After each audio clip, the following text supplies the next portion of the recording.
আজ বানিয়েছিলাম মটরশুঁটির কচুরি আর মিষ্টির দোকানের মতো ঝাল মিষ্টি আলুর তরকারি। যদিও এখন মটরশুঁটির সময় নয়, তবুও কয়েকদিন আগে বাজারে গিয়ে দেখি মটরশুঁটি বিক্রি হচ্ছে। একটু দাম বেশি ছিল, কিন্তু তাতেও নিয়ে নিলাম মটরশুঁটির কচুরি করার জন্য।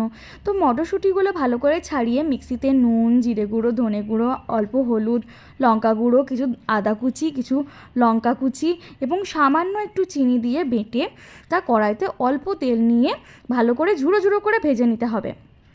এই ঝুড়ো অবস্থায় আপনারা ফ্রিজে রেখে এটি স্টোরও করতে পারেন। এরপর ময়দাতে সামান্য নুন এবং পরিমাণ মতো তেল নিয়ে তা মেখে নেব। এরপর তরকারির উপকরণগুলো রেডি করে নিই।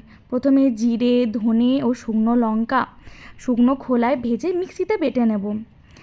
আদা ও লঙ্কার একটি পেস্ট তৈরি করে নেব।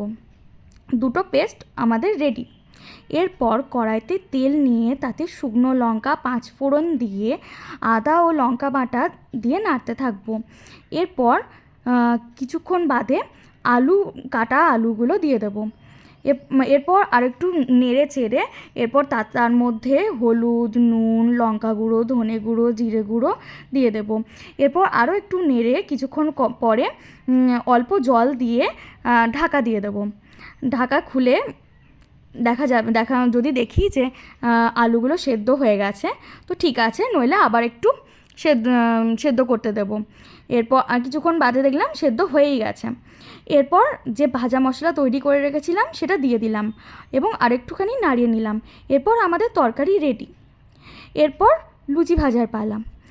আমরা ময়দার যে ডোটা তৈরি করেছিলাম তার থেকে লেচি কেটে আমরা তার মধ্যে পুর ভরে তা সাবধানে বেলে নিলাম। এরপর দিয়ে দিলাম তেলে। আমাদের ফুলকো ফুলকো কচুরি রেডি। কেমন লাগলো জানাবেন। ভালো লাগলে লাইক, শেয়ার, সাবস্ক্রাইব করবেন। Thank you.